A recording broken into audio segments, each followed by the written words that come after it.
ಮಾತಾಡ್ತಾ ನಾನು ವಿಜಿ ಕಾಲೆಳೆಯೋಕ್ಕೆ, ವಿಜಿ ನೀನು ಸರಿ ಇಲ್ಲ ಕಣ, ನಿಮ್ಮ ಅಪ್ಪನ ಎಬ್ಬಿಸ್ಬಿಟ್ಟು ನೀನು ನನಗೊಂದು ತಮ್ಮ ತೆಗಿಬೇಕು ಅನ್ನೋ ಮಗ ನೀನು ಅಂತ ಅವನು ನನಗೆ ವಾಪಸ್ಸು ರೇಗಕ್ಕೆ ಎಲ್ಲರದ್ದು ಮಾತಾಡ್ತೀನಿ. ಅದು ನಿಮ್ಮ ಕತೆ ಇರೋದೇ, ನಮ್ಮ ಅಪ್ಪನ ಕೇಳ್ಬೇಡ ಕಣ, ನಾನು 9ನೇ ಮಗು, ನಮ್ಮ ಅಪ್ಪನ ವಿಷಯ ಹೇಳಿದ್ರೆ ನಿಮ್ಮ ಅಪ್ಪ ಬೇರೆ ಏನು ಮಾಡ್ತಿದ್ರು ಅಂತ ಕೇಳ್ತಾರೆ ಜನ. ಅದಾದ್ಮೇಲೆ ನಾನೇನಾರ ಹಂಗೆ ಎಬ್ಬಿಸಿ ನಮ್ಮ ಅಪ್ಪನ ಕೇಳಿದ್ರೆ ನಂಗೊಂದು ತಮ್ಮನ ತಂಗಿನೋ ಬೇಕು ಅಂತ ನಮ್ಮ ಅಮ್ಮನೇ ಕಪಾಳು ಕೊಡ್ಬಿಟ್ಟಿರೋರು. ಹಂಗಾಗಿ ಹೋಗಿ ಅಂಥದ್ದೇನೂ ಇಲ್ಲ. ಒಂದು ದಾಂಪತ್ಯದಲ್ಲಿ ತುಂಬ ಮಜವಾಗಿರೋದೇ ಮಕ್ಕಳ ಪಾರ್ಟ್. ಅವು ಮಕ್ಕಳಾಗಿದ್ದು ಬೆಳೆದು ಕಳ್ಳನ ಮಕ್ಕಳಾಗಿ ಅವಕ್ಕೂ ಮದುವೆ ಆಗೋವರೆಗೆ ತಂದೆ ತಾಯಿ ಅಂದರೆ ಏನು ಅನ್ನೋದು ಅವಕ್ಕೂ ಗೊತ್ತಿರಲ್ಲ. ಈ ಪ್ರೀತಿನೇ ನಮ್ಮ ದೇಶದ ಈ ರೇಂಜಿನ ಪಾಪ್ಯುಲಾರಿಟಿಗೆ ಕಾರಣ ಅಂತ ಹೇಳ್ತಾ ಈ ಹಾಡನ್ನು ಬರೆಸಿದಂಥ ಮಹನೀಯ ಜಡೇಶನ್ಗೆ ಮತ್ತೊಮ್ಮೆ ನಾನು ಥ್ಯಾಂಕ್ಸ್ ಹೇಳ್ತೇನೆ.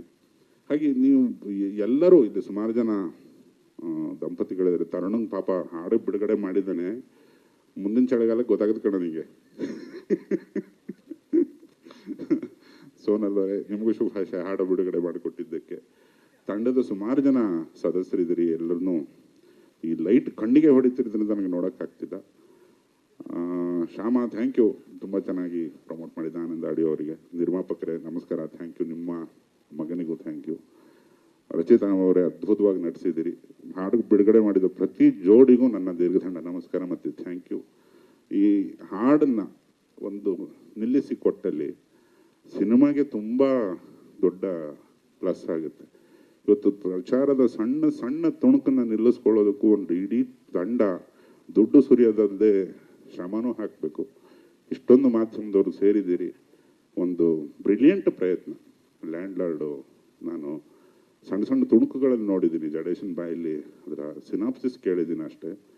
ಇದೊಂದು ಮೈಲ್ ಸ್ಟೋನ್ ಸಿನಿಮಾ ಆಗಿದೆ ಅನ್ನೋದು ಒಬ್ಬ ಕನ್ನಡ ಪ್ರೇಕ್ಷಕ ಆಗಿ ನನ್ನ ತುಂಬ ಹೃದಯದ ಹಾರೈಕೆ. ಆ ಜರ್ನಿ ಇಲ್ಲಿಂದ ಶುರು ಆಗಲಿ. ಮತ್ತೊಮ್ಮೆ ಮಗದೊಮ್ಮೆ ಇಡೀ ತಂಡಕ್ಕೆ ನನ್ನ ಶುಭಾಶಯ. Thank you so much. ಮಾತಾಡ್ತಾ ನಾನು ವಿಜಿ ಕಾಲೆಳೆಯೋಕ್ಕೆ, ವಿಜಿ ನೀನು ಸರಿ ಇಲ್ಲ ಕಣ, ನಿಮ್ಮ ಅಪ್ಪನ ಎಬ್ಬಿಸ್ಬಿಟ್ಟು ನೀನು ನನಗೊಂದು ತಮ್ಮ ತೆಗಿಬೇಕು ಅನ್ನೋ ಮಗ ನೀನು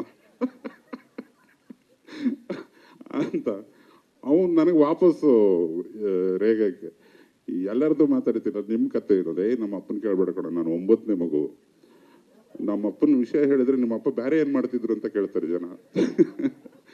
ಅದಾದ್ಮೇಲೆ ನಾನೇನಾರ ಹಂಗೆ ಎಬ್ಬಿಸಿ ನಮ್ಮ ಅಪ್ಪನ ಕೇಳಿದ್ರೆ ನಂಗೊಂದು ತಮ್ಮನ ತಂಗಿನೋ ಬೇಕು ಅಂತ ನಮ್ಮ ಅಮ್ಮನೇ ಕಪಾಳು ಕೊಡ್ಬಿಟ್ಟಿರೋರು. ಹಂಗಾಗಿ ಹೋಗಿ ಅಂಥದ್ದೇನೂ ಇಲ್ಲ. ಒಂದು ದಾಂಪತ್ಯದಲ್ಲಿ ತುಂಬ ಮಜವಾಗಿರೋದೇ ಮಕ್ಕಳ ಪಾರ್ಟ್. ಅವು ಮಕ್ಕಳಾಗಿದ್ದು